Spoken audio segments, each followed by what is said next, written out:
สันต่ำนะคอยมาเก็บขี้เล็กยังไม่ได้มาเก็บแต่หึงเลยดูบนงามแต่แค่นั้นนะเป็นยอดอลูอันลอย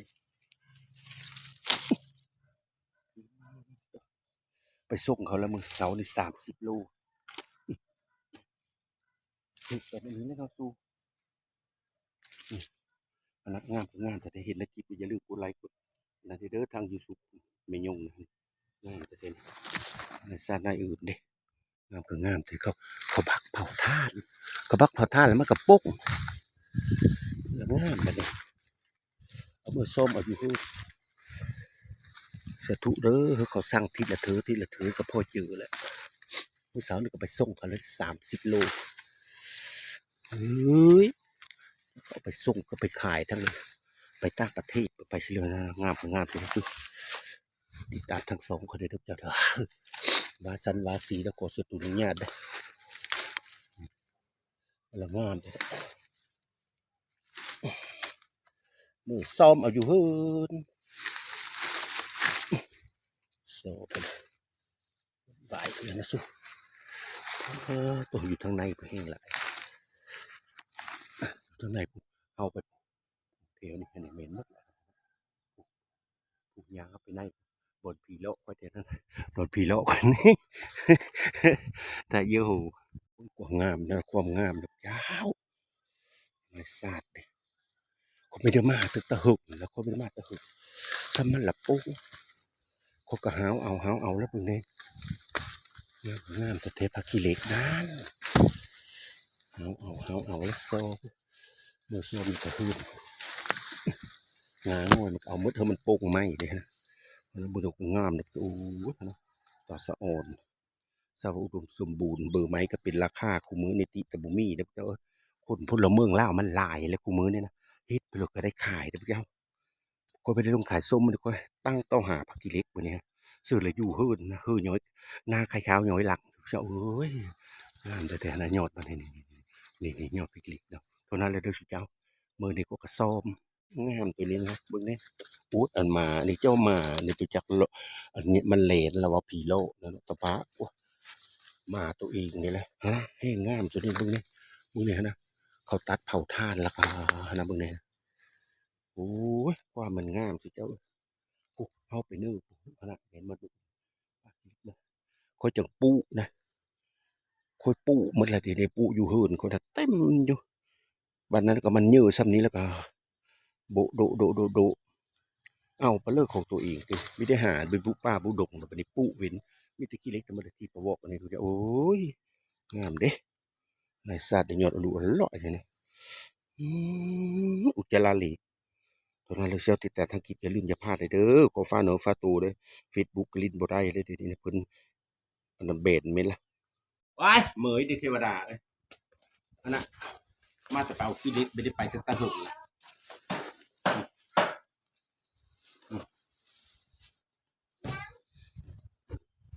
เอาตัวเก้าอ้อตัวไม่แทนตัวเก้าอ้อตัวไม่แทนเห็นนั่นละ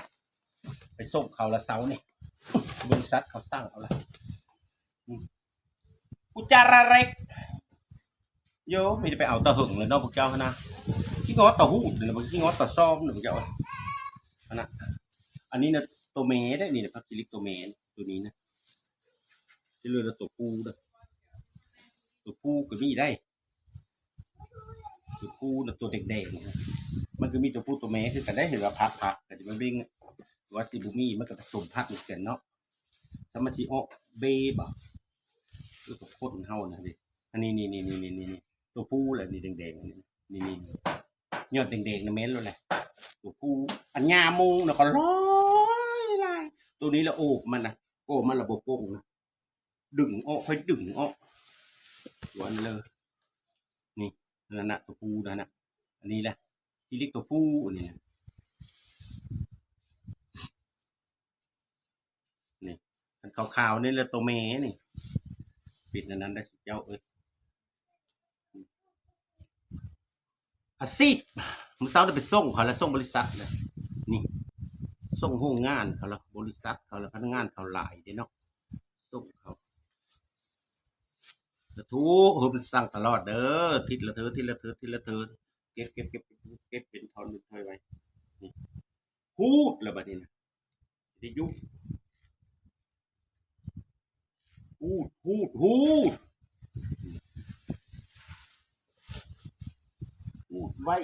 ไว้ติดตามทั้งส่องแม่ยงเด้อเจ้าพี่น้องท่านตะหูดนี่แหละติดมาเลยนะเอากระเมยพอแห้งเลยมาประพูดที่ตามไม่ได้ไม่ได้อีนะพวกเจ้าเอ้ยคนลาวมันกระลายแล้วคุณมือนี่มันไม่ได้น้อย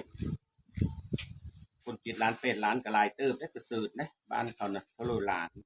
คนลาว7 ล้านก็ยังพอแห้งเลยแต่ละเข่งก็ยังยึกว่าไปเปิดเลยเนาะตู้มันอย่างนั้นได้สิเจ้าเอ้ยทั้งภาคเหนือจะเขาไม่ได้กินเลยเขาว่าเราบ่เคยกิน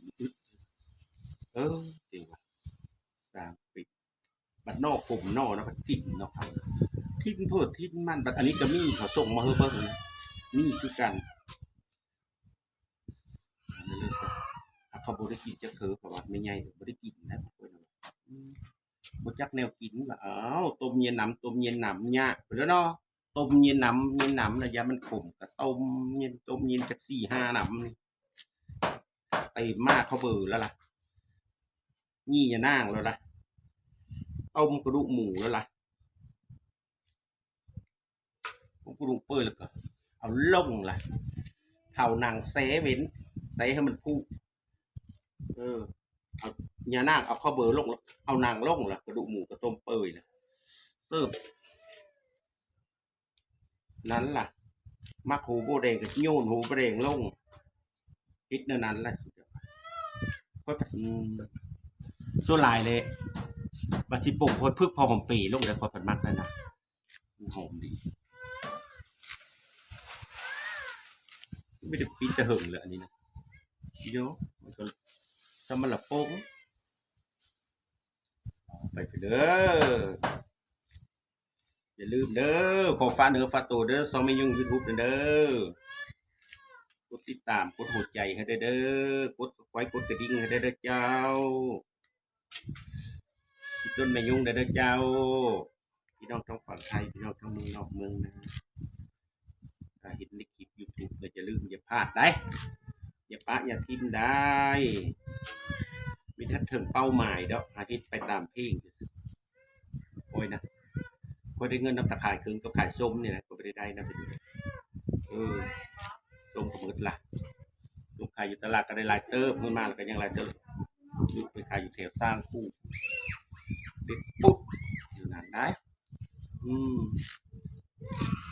ย่ามันนอนสุดยาวเด้อมาเด้อมาพูดขี้เล็กสอยแน่